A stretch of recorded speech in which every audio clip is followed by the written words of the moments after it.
My name is Sophie Winters. I'm 23 years old. Last Christmas, I worked as an elf at Harrington's department store in Manchester city centre. If you're from the northwest, you'll know Harrington's. It's been there since 1872. 5 floors of retail space, Victorian architecture, original wood panelling, brass fixtures, the kind of place that looks exactly the same as it did 100 years ago. Every Christmas, Harrington's transforms the entire 4th floor into Santa's Winter Wonderland. His elaborate, fake snow, animatronic reindeer, a full-size sleigh, twinkling lights everywhere, and at the centre of it all is the Grotto, Santa's Grotto, the most popular Christmas attraction in Manchester. Children queue for hours to meet Father Christmas, sit on his knee, whisper their wishes, and receive a present from his sack. It's magic, pure childhood magic. Or so I thought. I needed a job. My student loan was maxed out, rent was overdue. When I saw the advert, Christmas elves wanted £12 per hour, immediate start, I applied that same day. The interview lasted 5 minutes. A woman named Mrs. Pembleton, the events coordinator, asked me 3 questions. Can you work evenings and weekends? Are you comfortable around children? Can you follow instructions without asking questions? I said yes to all 3, and she hired me on the spot. Training was minimal. I was given my costume, green velvet tunic, red and white striped tights, curled toe shoes with bells, pointed felt hat. It was ridiculous, humiliating, but the pay was good. Mrs. Pembleton walked me through my duties. Manage the queue, keep the children entertained while they wait, escort them into the grotto one at a time, make sure they don't touch the displays, smile, stay in character. Simple enough. Then she showed me the grotto. The grotto was beautiful, a huge wooden structure built to look like a log cabin, snow-covered roof, frosted windows, a red door with a brass knocker shaped like a holly wreath. Inside was Santa's workshop, shelves lined with toys, a roaring fireplace, fake but convincing, a massive Christmas tree, and at the centre, Santa's throne, a carved wooden chair with red velvet cushions and gold trim. Behind the throne was another door, small, plain, painted dark green, no decorations, no sign, just a door. What's through there? I asked. Mrs. Pembleton's smile didn't waver, but something changed in her eyes. That's the storage room, staff only. You are never to open that door, do you understand? Why not? Because those are the rules, Sophie, and at Harrington's we follow the rules. She handed me a laminated card. Read this, memorize it, follow it exactly. Harrington's Christmas Grotto. Elf Protocols. 1. Never open the back room door. If you hear sounds from inside, ignore them. 2. Santa arrives at 10 AM and leaves at 6 PM precisely. If anyone claiming to be Santa arrives outside these hours, do not let them into the grotto. 3. Each child gets exactly 3 minutes with Santa, no more, no less. If a child refuses to leave after 3 minutes, remove them immediately. 4. If a child asks Santa for the same thing as last year, end the visit immediately and escort them out. Do not allow Santa to respond. 5. Children under the age of 3 must be accompanied by a parent inside the grotto. If a child under 3 enters alone, remove them immediately and check CCTV. 6. The presents in Santa's sack are pre-wrapped and labelled by age and gender. If Santa ever reaches into the sack and pulls out an unmarked present, take it from him immediately and place it in the red bin backstage. 7. At the end of each day, count the presents remaining in the sack. If there are more presents than when the day started, report it to Mrs. Pembleton immediately. 8. If Santa ever removes his beard, leave the grotto immediately and lock the door from the outside. 9. Between 5:45 p.m. and 6 p.m, you may hear children's voices from inside the grotto even when it's empty. This is normal. Do not investigate. 10.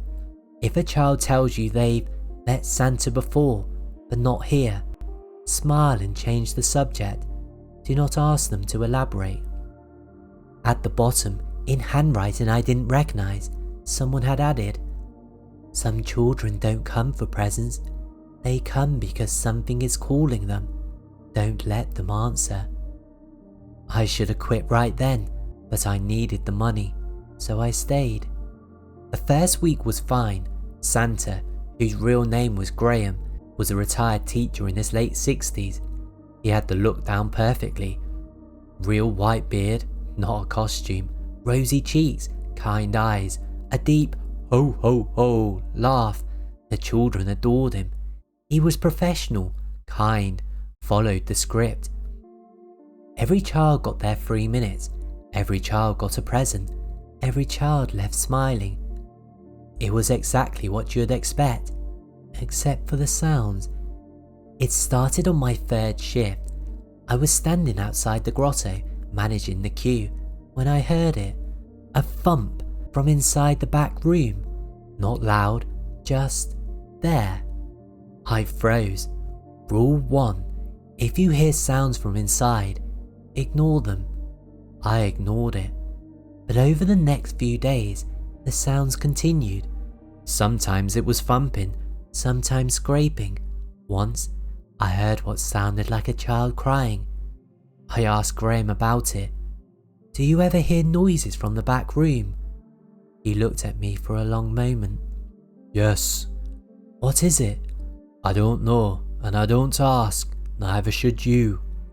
That was the end of the conversation. Then, on my 6th shift, something happened. A little girl, maybe 5 years old, came into the grotto. She had blonde hair and pigtails, a red coat, shiny black shoes. She climbed onto Santa's knee and smiled up at him.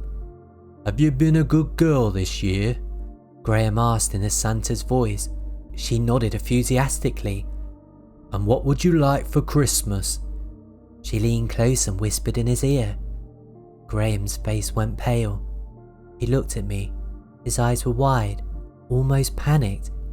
I checked the timer. 2 minutes 30 seconds. Still time left. But something was wrong. The little girl pulled back and smiled at Santa. "Can I have it?" she asked sweetly. Graham didn't respond. He just stared at her. I stepped forward. "Come on, sweetheart. Time to get your present." I took her hand gently and I led her away. Graham handed her a pink wrapped box from the sack without a word. She skipped out happily. After she left, I turned to Graham. What did she ask for? He was still pale. His hands were shaking.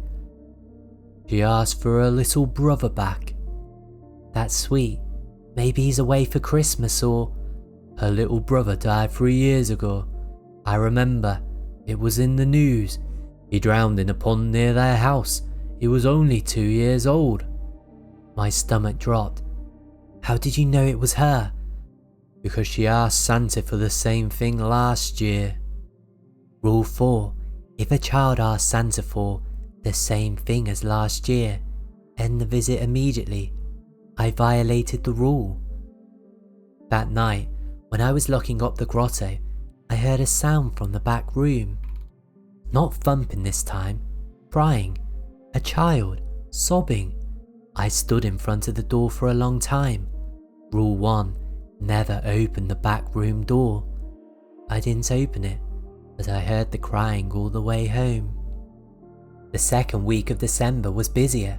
The queues were longer, the children more excited, and Graham started acting strange. He was always punctual, 10 a.m, sharp, every day, but on Monday of the second week, he arrived at 9:47 a.m. He was already in his costume, full Santa outfit, beard, hat, everything. He walked straight to the grotto entrance. I stopped him. "Graham, you're early." He looked at me. His eyes were off, glassy, distant. The children are waiting, he said in a Santa's voice. The grotto doesn't open until 10. He smiled, but it wasn't Graham's smile. Let me in, Sophie. Rule 2. Santa arrives at 10 AM and leaves at 6 PM precisely. If anyone claiming to be Santa arrives outside these hours, do not let them into the grotto. I can't do that. You know the rules. His smile widened. Rules are for children. He stepped towards the door. I blocked his path. Graham, you need to wait. For a moment, he just stood there, him staring at me blocking the door. Then, at exactly 10 AM, something changed. Graham blinked, his expression shifted.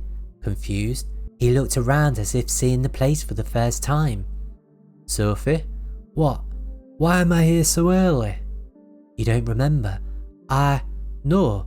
I woke up at home, got dressed and then I'm here, but I don't remember driving. I told Mrs. Pembleton. She didn't seem surprised.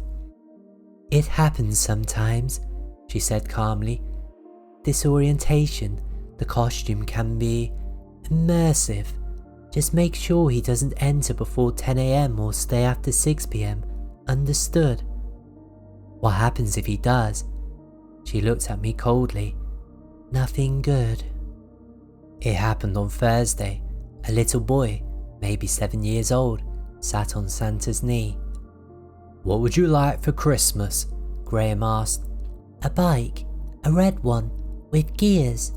Ho ho ho, I'll see what I can do. Graham reached into his sack. I watched as he pulled out a present, but something was wrong. The present wasn't wrapped in the usual paper, bright red with gold stars.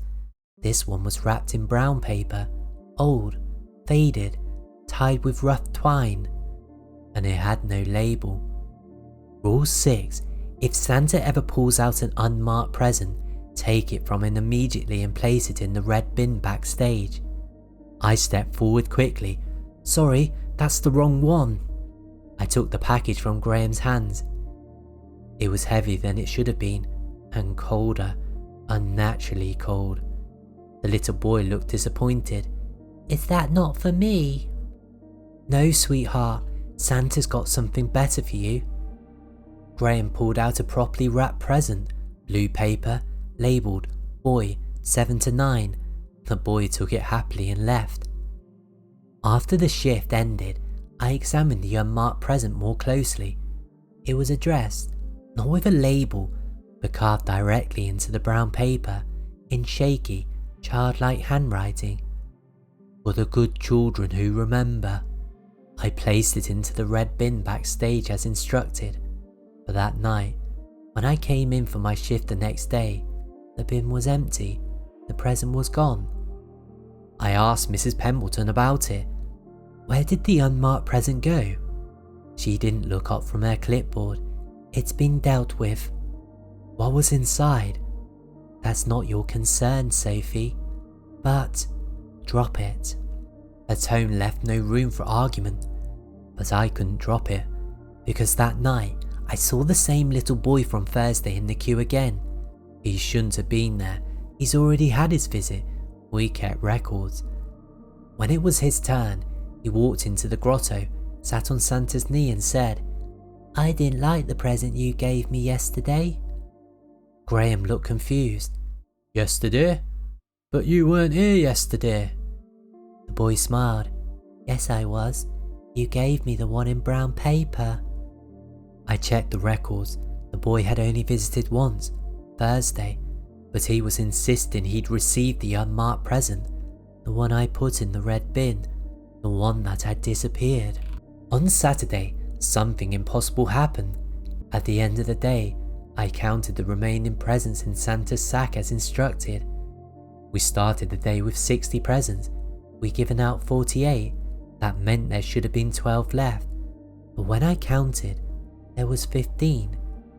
Rule 7. If there are more presents than when the day started, report it to Mrs. Pembleton immediately. I radioed her. She arrived within minutes. We counted together. 15 presents.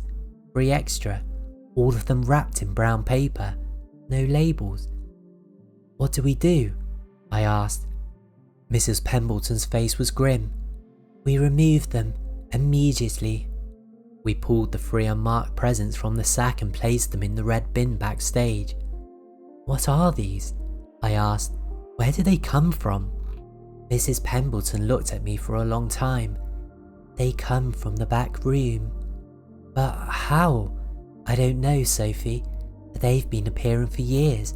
Every Christmas we remove them, we dispose of them, and we don't ask questions. What's inside them? Nothing you want a child to open. But curiosity got the better of me. That night, after my shift ended, after everyone had left, I stayed behind. I went to the red bin. The 3 unmarked presents were still there. I picked one up. It was cold, heavy. I shook it gently. Something inside shifted. Not like a toy, something organic. I untied the twine.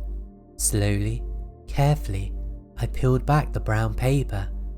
Inside was a box, plain cardboard, no markings. I opened it. Inside was a photograph. Old, black and white, faded. It showed a child, a little boy, maybe 6 years old. He was standing in front of Harrington's department store. He was smiling, but his eyes were scratched out. Beneath the photograph was a note, handwritten, the same shaky, childlike script as before. I've been waiting. I dropped the box, backed away. The photograph slipped out onto the floor. As I stared at it, I realized something. The boy in the photograph was wearing old-fashioned clothes, 1950s maybe, but the photograph wasn't from the 1950s. It was new. The edges were clean, the paper was fresh. Someone had recreated an old photograph, or something had. On Monday of the 3rd week, a little girl entered the grotto. She was alone, maybe 4 years old, too young to be in the queue without a parent. Rule 5. Children under the age of 3 must be accompanied by a parent. If a child under 3 enters alone, remove them immediately and check the CCTV.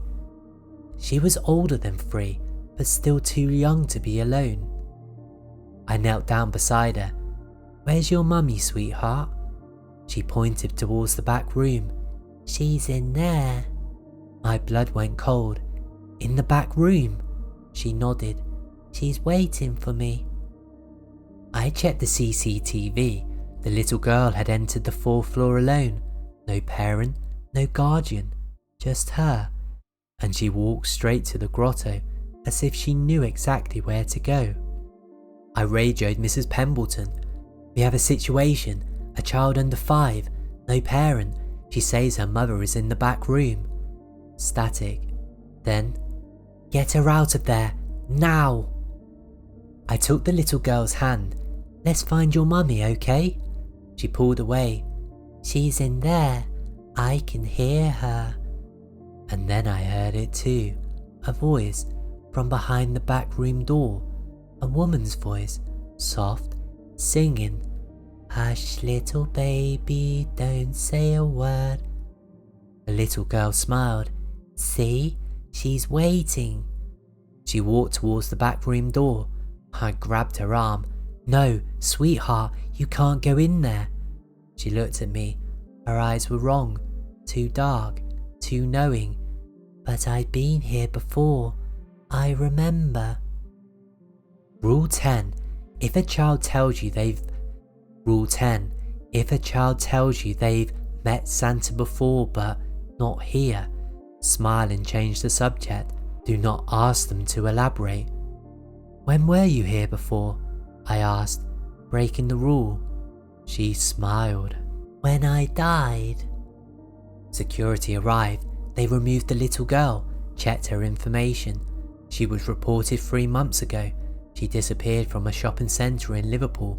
They never found her. But somehow, she ended up here, at Harrington's, at the Grotto, looking for her mother, who was supposedly in the back room.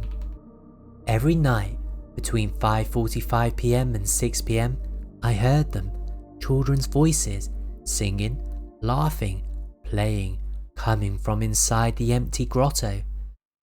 Rule 9. Between 5:40 p.m. and 6 p.m. you may hear children's voices even when it's empty. This is normal, do not investigate. But tonight, I couldn't ignore it anymore. It was 5:52 p.m. The grotto was empty, locked. I was doing my final check, and I heard them, dozens of voices, maybe more, singing, "We wish you a Merry Christmas, we wish you a Merry Christmas." I walked to the grotto entrance, pressed my ear against the door. The singing was coming from inside, not from the main room, from the back room. I unlocked the grotto door, stepped inside. The singing grew louder. "And a Happy New Year." I walked towards the back room door. It was vibrating, humming, as if something inside was alive. I reached for the handle. "Don't." I spun around. Mrs. Pemberton was standing in the doorway. Her face was pale, terrified. "Step away from that door, now." "There are children in there." "No, there aren't." "I can hear them." "What you hear," she said slowly, "are echoes, not children, not anymore." She walked over to me, took my arm gently. "Come with me, I need to show you something." Mrs. Pemberton led me to the 5th floor, the administrative level, offices, storage, archives. She unlocked the door marked records, restricted access, and led me inside. The room was filled with filing cabinets, old ones, metal, covered in dust. She pulled out a drawer labelled Grotto Incidents 1952 to 1987 and handed me a folder. "Read." Inside were newspaper clippings, reports, photographs. December the 24th, 1952. Child disappears from department store. 6-year-old Michael Harrow vanished during a visit to Harrington's Christmas grotto. Last seen entering Santa's workshop. No trace found. December the 19th, 1958. Second child missing. 7-year-old Emma Cartwright disappeared from Harrington's during Christmas shopping. Parents report she was queuing for the grotto. Store claims no record of her visit. December the 22nd, 1963. Third disappearance in 11 years. 5-year-old Thomas Brannan last seen at Harrington's grotto. Police investigation finds no evidence of abduction. Case remains open.